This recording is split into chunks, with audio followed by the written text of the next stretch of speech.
I've barely ate anything today, so let's hope this alcohol doesn't hit me while filming. Hey y'all, my name is Nat. I hope you're having a terrific day today, and for this video we are going to be doing my February wrap-up.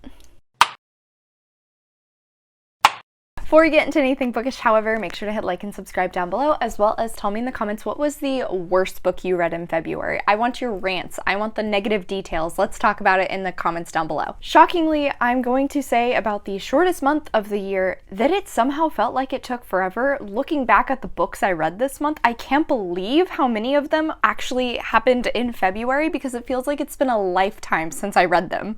But first, we have to finish out my TBR game that I did for February. This was inspired by Paige at the PM Readers TBR. For the board game element, every book that I read which was on my TBR, I get to move forward one space. So I ended January on this spot, but let's take a peek at my TBR and see what all books I completed. These three right here, these two, and this last one were all on my official TBR from the TBR jar. For those 6 books, I get to move forward 6 spaces.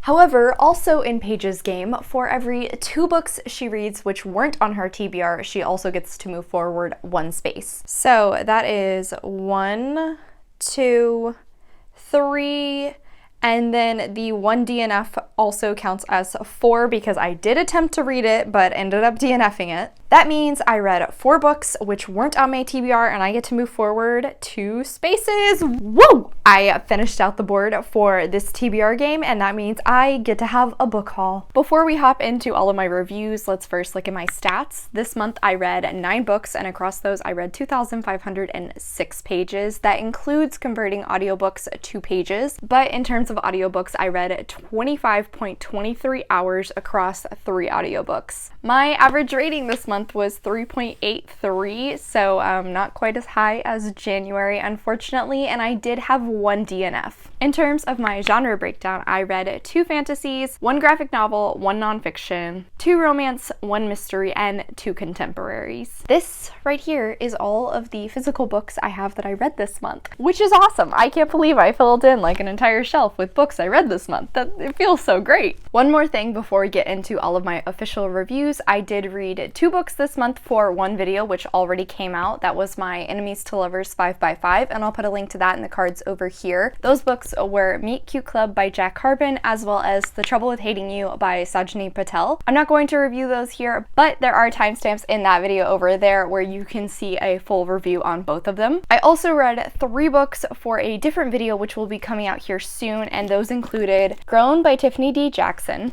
Girl A by Abigail Dean, and finally Mayhem by Estelle Lohr. Like I said, I read all 3 of these for a different video which is going to be coming out here shortly, so sorry, that's 5 books I'm already not going to be reviewing. Now for the remainder of my books, I thought it would be fun to organize these from my lowest rated to my highest rated. Starting out, unfortunately, my lowest rated book was my comic for the month, and that was Harley Quinn Volume 3, Kiss Kiss Bang Stab by Amanda Cotter and Jimmy Palmiotti. I really need to figure out how to pronounce that properly. This was unfortunately a mixed bag of a bind-up for Harley Quinn. This covers 2 comics which are following the main plot along with 3 holiday specials, I believe. Pretty across the board, the art style changes every single issue, which sometimes I don't mind that, but in this specific scenario, it was really aggravating because it felt like I could never get a solid hold on the art style because it was changing so frequently. Even in the issues which are following the main plot line, there would be additional little hallucinations or dream sequences which would then be done in a different art style. There was actually even a joke within the dialogue talking about the different art style for a dream sequence and how it was giving the regular artists a chance to finish the book on time by shortening their page count.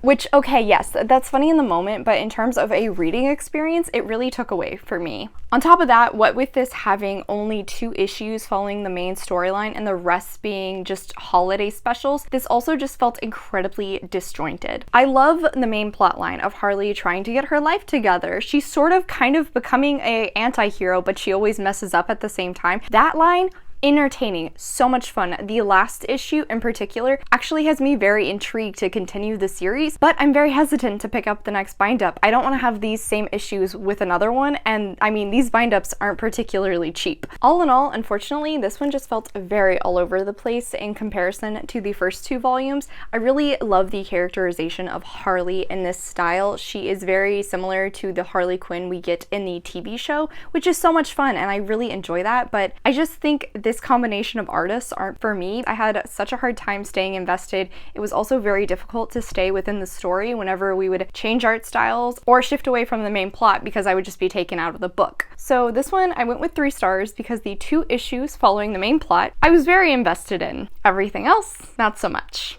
Next up is my 4-star read, and that was A Shimmer in the Night by Kelly York and Rowan Altwood. This is 2.5 in the Dark is the Night series and is introducing us to the new couple we will be following in the 3rd book, which is Preston and Benji. The 1st and 2nd book instead followed James and William, who met at their boys-only boarding school, which I believe is supposed to be set in roughly the late 1800s. The 2 boys in those books end up discovering that there are ghosts and a mystery that is taking place within the halls of their boarding school. This book is introducing us to Preston and Benji, who also went to that boarding school and were friends with James and William. I was pretty curious on whether or not this book was going to have me fall in love with 2 new characters when I already adored James and William so much, but they did it again. And with that being said, this is a novella and it's really just the basis of their relationship. There's hardly anything very coupley between them. It's very slow moving. I can tell there's going to be tons of mutual pining. I am so in for that. Like I said, we met both of these boys in the 1st book, but we didn't really get a lot from them. We see a lot more personality from Benji and Preston, and we learn a lot more about their backgrounds. This book also alternates time periods from when Preston and Benji first met to the current timeline where both of the boys have graduated from school and are trying to secure a future for themselves.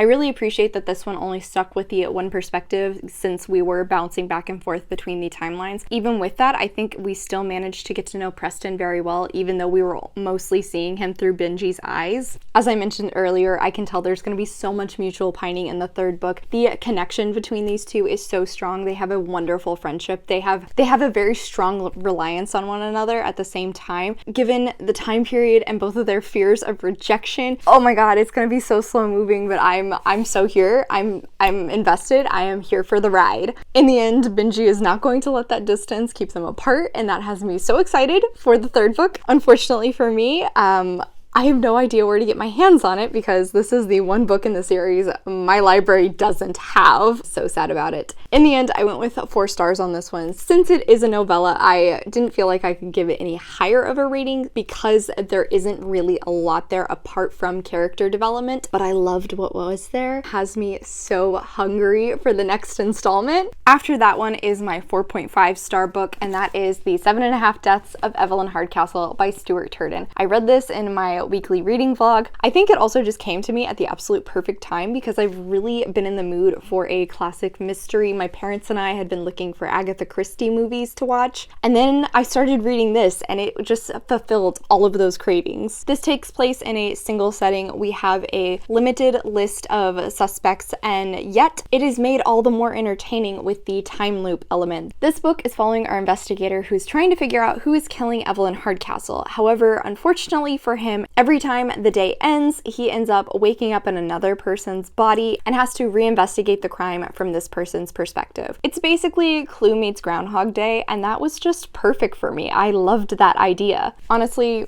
we know I'm kind of scared of big books, so yes, the size was a little intimidating, but I think Turton really took his time in developing the setting and introducing us to all of these different characters and instilling suspicion around all of them. The vibes, man. Like, this is eerie, unsettling, super creepy, makes you cautious of every single corner and every single person. Whenever I had the time to pick this up and actually sit and read, I would be so sucked in. I would blast through a lot in no time, especially when I was reaching the end.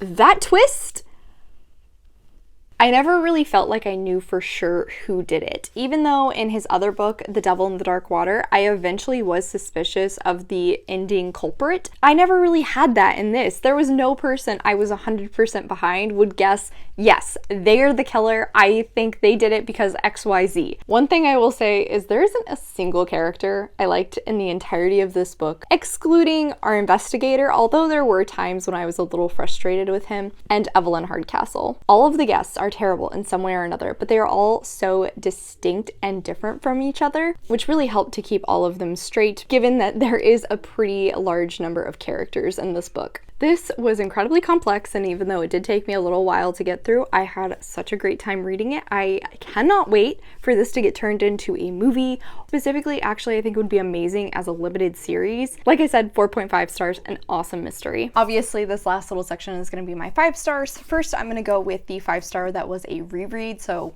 you know, kind of cheating, but that was The Dirt on Ninth Grave by Dorinda Jones. This one is so different from the rest of the series because there is a amnesia trope going on, but this one kind of feels like Gilmore Girls meets Ghost Whisperer, and I just love that so much. The characters in this one are different on some levels, but at the same time they remain so the same. Talked about before, Charlie Davidson series. Charlie is a PI / the Grim Reaper. There's romance, there's mystery, there's tons of humor. Mysteries just continue to fall into her lap even when she doesn't remember that she's a PI. Like I said, 5 stars. I love this one. The Stars Hollow vibes, very strong. Amazing. And then finally, my best book that I read this month was I Want to Be Where the Normal People Are by Rachel Bloom. This was my nonfiction pick for the month. It is a collection of essays by Rachel Bloom. Obviously, with the title, the overall theme of this book is talking about a kid who is just trying to be normal and all of the weird things that come with attempting to be normal, but in reality, it's really hard to do that because most people aren't normal. I think the writing in this really showcases Rachel in a very relatable light. She shares so much of her life, so many personal stories, some of them from childhood that are things most people would probably want to forget, and yet she literally wrote it down and published a book with some of those. She talks about her mental health, she talks about her career, her insecurities, her struggles. It covers a lot, but at the same time, there's just this classic Rachel Bloom self-deprecating humor that underlines all of the stories. I would be laughing so hard, even when I would be on the verge of tears. I don't know how she did that to me. Really though, my favorite part of this is the alternating styles in which she writes these essays. She has a chapter that's written like a musical, which you can actually see her perform if you go and look it up on her website. Another filled with reviews of award shows she's attended, a map of an amusement park she created, and even a Harry Potter fanfiction chapter. I had such a fun time with that aspect of this book alone that literally every new chapter I would be incredibly excited to see what she was going to pull up next. How was she going to make this one different? I'm still so shocked that somehow all of these work together in a book. I laughed, I teared up, I cringed. I basically had the exact same experience reading this that I did watching Crazy Ex-Girlfriend. Also, I really want to rewatch that show now, and I don't have time for that. 5 stars, amazing, new favorite. I obviously tabbed up a bunch of lines also. This was so good. Okay guys, so that is it for today. Thank you so much for coming to my channel. I really appreciate it. Make sure to hit like and subscribe down below. I have all of my socials linked in the description if you would like to keep up with what I am reading. I come out with videos on Monday and Friday, but until then, I hope you continue to have a terrific day. Love you, bye!